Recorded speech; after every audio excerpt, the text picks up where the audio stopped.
ನಮಸ್ತೆ, ಸರೋಜಾ ಶ್ರೀ ಶಿವಶಕ್ತಿ ಯೋಗ ಕೇಂದ್ರ, ಅತ್ತಿಗುಪ್ಪೆ, ಬೆಂಗಳೂರು.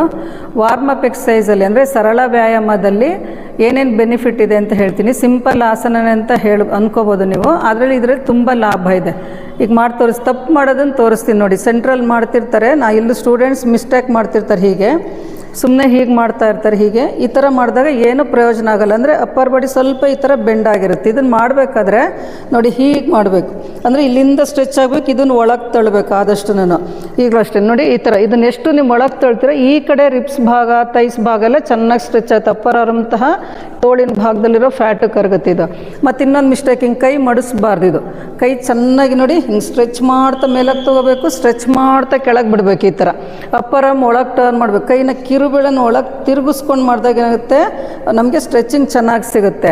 ಮತ್ತು ಇದರಲ್ಲಿ ಈ ಥರ ಬರಬಾರ್ದು, ಕೈ ಹೀಗೆ ಈ ಥರ ಮಿಸ್ಟೇಕ್ ಮಾಡಿದ್ರೂ ಏನು ಪ್ರಯೋಜನ ಇಲ್ಲ. ಸುಮ್ಮನೆ ನಾವು ಕೈ ಕಾಲು ಹಿಂಗೆ ಮಾಡ್ತಾ ಇರ್ತೀವಿ ಅಷ್ಟೇನೆ.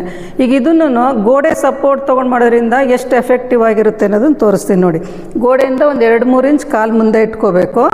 ಕಾಲು ಮುಂದೆ ಇಟ್ಕೊಂಡು ನೋಡಿ, ಕೈ ಹೀಗೆ ನೋಡಿ, ಇಲ್ಲಿ ಗೋಡೆ ಇದೆ ನೋಡಿ, ಗೋಡೆಗೆ ತಾಗಿಸಿ ಕೈ ಕೆಳಗೆ ಹೇಳ್ಕೊಳ್ಳಿ. ನೋಡಿ ಇಲ್ಲಿ ಎಷ್ಟು ಸ್ಟ್ರೆಚ್ ಆಗ್ತಿದೆ, ಇದು ಸ್ವಲ್ಪನೂ ಮುಂದಕ್ಕೆ ಬರಲ್ಲ.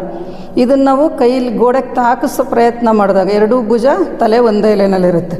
ಮತ್ತು ನೋಡಿ ಹೀಗೆ ಈ ಥರ ಇದನ್ನು ಎಳ್ಕೋಬೇಕು ಮಂಡಿ ಕಡೆಗೆ, ಮತ್ತು ಈ ಕಡೆಗೆ ಹೀಗೆ.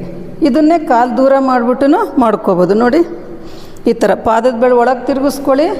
ನೋಡಿ ಎಷ್ಟು ಚೆನ್ನಾಗಿ ಸ್ಟ್ರೆಚ್ ಆಗುತ್ತೆ. ಇಲ್ಲಿ ಸಪೋರ್ಟ್ ತೊಗೊಳ್ತೀವಿ ನೋಡಿ, ಗೋಡೆಗೆ ತಾಗಿಸೋದ್ರಿಂದ ನಮಗೆ ಒಂದೇ ಲೈನಲ್ಲಿರುತ್ತೆ, ಸ್ಟ್ರೆಚಿಂಗ್ ಈಸಿ ಆಗುತ್ತೆ. ಹೀಗೆ ಇದನ್ನು ಅಭ್ಯಾಸ ಮಾಡ್ಕೊಳ್ಳಿ. ಸೆಂಟ್ರಲ್ ಮಾಡೋದಕ್ಕಿಂತ ಈ ಥರ ನಿಮ್ಮ ಮನೆಗಳಲ್ಲಿ ಗೋಡೆ ಇದೆಯಲ್ಲ, ಅದನ್ನು ಉಪಯೋಗಿಸ್ಕೊಂಡು ಮಾಡ್ಕೊಳ್ಳಿ. ಸರಳ ವ್ಯಾಯಾಮ ಆದ್ರೂ ತುಂಬ ಯೂಸ್ಫುಲ್ ಆಸನ ಇದು. ಫ್ಯಾಟ್ ಬೇಗ ಕರಗುತ್ತೆ. ಇದೆಲ್ಲರೂ ಉಪಯೋಗ ಪಡ್ಕೊಳ್ಳಿ, ಬೇರೆಯವ್ರಿಗೂ ಶೇರ್ ಮಾಡಿ. ಯೂಟ್ಯೂಬ್ ಚಾನಲ್ ತುಂಬ ವಿಡಿಯೋಸ್ ಇದೆ, ಅದೆಲ್ಲ ನೋಡ್ಕೊಳ್ಳಿ, ಸಬ್ಸ್ಕ್ರೈಬ್ ಮಾಡ್ಕೊಳ್ಳಿ, ಬೇರೆಯವ್ರಿಗೂ ತಿಳಿಸಿ. ನಮಸ್ತೆ.